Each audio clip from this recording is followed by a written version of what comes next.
চোর গেছে চুরি করতে, প্রতিবেশীর বাড়িতে ঢুকছে, চুরি করতে যাবে, এমন সময় মনে পড়ছে যে না, প্রতিবেশীর বাড়িতে চুরি করা যায় না, রাসূলের নিষেধ, প্রতিবেশীর হক আছে। হাসরের ময়দানে যদি আল্লাহ আমারে জিজ্ঞেস করে প্রতিবেশীর হক আদায় তো করলি না, চুরি করতে গেছিস, আমি কি জবাব দেব? চুরি করা যাবে না, চলে গেছে। পরের দিন গেছে চুরি করতে আরেক ঘরে, ঘরের ভিতরে চুরি করতে যাবে, দেখে যে মূর্তি, খোঁজ দিয়ে দেখে এটা খ্রিস্টানের বাড়ি। আরে যিশু খ্রিস্টের মূর্তি এই বাড়িতে, বুঝে গেল খ্রিস্টান, বিদুর্মীর ঘরে আমি মুসলমান চুরি করব, এটা হয় নাকি? বিদুর্মীর ঘরেও চুরি করলেন না। এরপরে গেছে আরেক ঘরে, যে দেখে ওই ঘরে মূর্তির সংখ্যা আরো বেশি, এটা নমস্কারের ঘর, হিন্দুদের ঘর। ভাবলেন এই ঘরে তো আরো চুরি করা যায় না, ওরা মুশরিক। এরপরে চিন্তা করলেন না না, একটু দূরে যাই।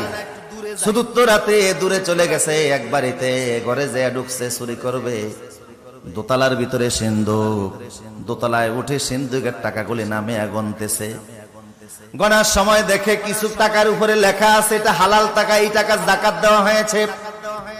কিছু টাকার গায়ে লেখা এটা অবৈধ টাকা, এই টাকা যাকাত এখনো দেওয়া হয় নাই। চোর চিন্তা করে চুরি যখন করবো তো হারাম টাকা চুরি করে লাভ কি, হালাল টাকাই করি যেটা যাকাত দেওয়া হয়েছে। এখন যাকাত দেওয়া টাকা সে গণতেছে। আপনারা কি মনে করেন ওর গণার কারণে সময় কি স্টপ থাকবে না? সময় চলতেছে। কিছুক্ষণ পরে দিছে ফজরের আজান। চোর চিন্তা করে আরে আগে নামাজ পরে চুরি। এখন চিন্তা করে নামাজ পড়তে গেলে তো আজান দেওয়া লাগে, আজান ছাড়া আবার নামাজ হয় কি করে? নিজেই ঘরের দোতলা দাঁড়িয়ে আজান দেওয়া শুরু করছে। ঘরের দোতলায় কোত্থেকে মুয়াজ্জিন আসলো, আজান দেওয়া শুরু করেছে।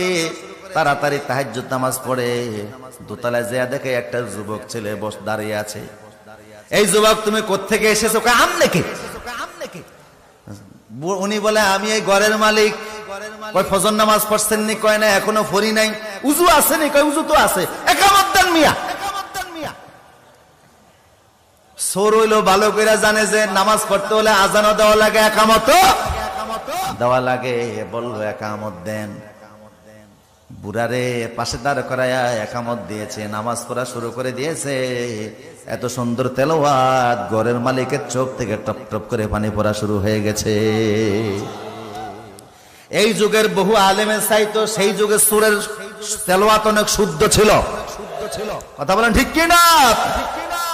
ওরা তিলেল কোরআন তার তিলা, কোরআন তেলাওয়াত করা লাগবে শুদ্ধভাবে। কিভাবে? কিন্তু বহু মুসলমান আছে 70 থেকে 80 বছর বয়স হয়ে গেছে, 40 বছর নামাজ পড়তেছে, এখনো তেলাওয়াত শুদ্ধ। রাসূল বলেছে রুব্বা কারিন আল কুরআন ইয়ালআনুহু, অনেক মুসলমান আছে কোরআন তেলাওয়াত করে অথচ কোরআন তাদেরকে অভিশাপ দেয়। এই অভিশাপ থেকে বাঁচতে হলে কেরাত শুদ্ধ করার দরকার আছে না নাই? আর বাংলাদেশে এর চাইতে বড় সুযোগ আর দুনিয়ার কোন দেশে নাই। কারণ এত আলেম, এত মসজিদ, এত মাদ্রাসা পৃথিবীর আর কোন দেশে। আমার প্রিয় সুদীপ, নামাজ পড়া যেমন ফরজ, কেরাত শুদ্ধ করাও। চোর তেলাওয়াত শুনে গৃহস্থ মানে খুশি হয়ে গেল, খুশি হয়ে বলে তুমি কে, তোমার পরিচয় দাও। বড় সুন্দর কণ্ঠ দিয়ে নামাজ পড়িয়েছো, আমি বড় মুগ্ধ হয়ে গিয়েছি।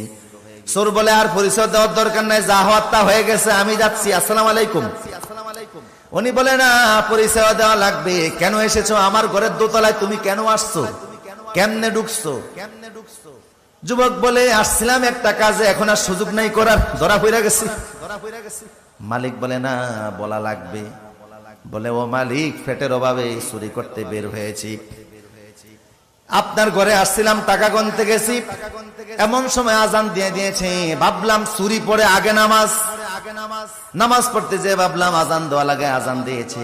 আপনি আসলেন, একামত দিয়ে জামাতের সঙ্গে নামাজ পড়েছি। এখন আপনার সামনে আর আপনার টাকা নেই কেমনে?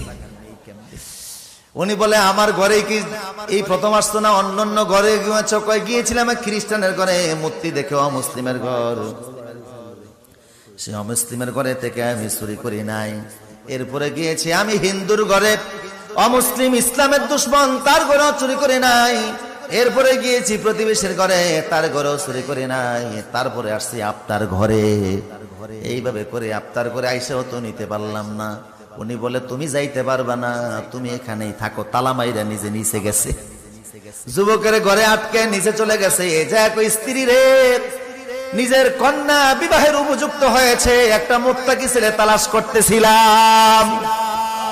আমার তো আর সন্তান নাই, ছেলেও নাই, মেয়েও নাই, একমাত্র মেয়ে ছাড়া। বিশাল সম্পত্তির মালিক আমি। একটা মুত্তাকি ছেলের হাতে মেয়েটাকে তুলে দিতে চাইছিলাম। এখন সেই মুত্তাকিরে আমি উর্ফে তালা মাইরা থুইছি। বউ কয় মুত্তাকি বুঝি উর্ফি দিয়াই, ঘরের দরজা আছে না? কিভাবে ওখানে তালা মারলেন? কয় বউরে আসছিল ফ্যাটের অভাবে চুরি করতে। চুরি করতে আসছে, কিন্তু চুরি করে নাই। আমার মনে সুযোগ পায় নাই, সেই জন্য নিতে পারে নাই, ধরা পড়ে গেছে। আমার মনে হয় তার হাতে যদি আমার গোটা সম্পদ তুলে দেয়, তার দ্বারা তসরুফ হবে না। কারণ অভাবের সোর এক জিনিস, আর স্বভাবের সোর। অভাবের সোর যারা, তাদেরকে অল্প দিলেই তুষ্ট হয়ে যায়। ফেটের খিদা মিটে গেলে আর বাজে চিন্তা করে না। আজ যারা স্বভাবের সোর, হাজার হাজার কোটি টাকার মালিক হওয়ার পরেও স্বভাব থেকেই যায়। কখনো মালয়েশিয়াতে সেকেন্ড হোম করে, এরপরে লোভ হয় আমি কানাডায় করি। এত লোভ মিটে না, তারপরে যে আমেরিকাতে, লন্ডন সহকারে বিভিন্ন দেশে হাজার হাজার কোটি টাকা ফাটায়, তারপরেও তার লোভ মিটে না। এমন সুর আছে না নাই? কে বলছে সুর আছে? সুর থাকলে তো হাত কাটা হতো। কথা কোন ঠিক কিনা? কারণ কোরআনে সূরার বিধান কি? আস-সারিকু ওয়াস-সারিকাতু ফাকতাউ আইদিয়াহুমা। আল্লাহ বলেছে চোর যদি চুরি করো তার হাত কেটে দাও। এই আইনটা কি দুনিয়ার মানুষের না আল্লাহর? আল্লাহকে আইনটা বুঝা দিছে না? না বুঝা দিছে। দুনিয়াতে যত মানুষ আছে বানাইছে কে? কথা বলেন, কে বানিয়েছে? আবার অপরাধ করার কারণে হাত কাটার বিধানও দিয়েছেন কে? আল্লাহ। বুঝা গেল মানুষের কল্যাণে যে আইনটা দিয়েছেন, এটা বড় বড় আইন না, কল্যাণকর আইন।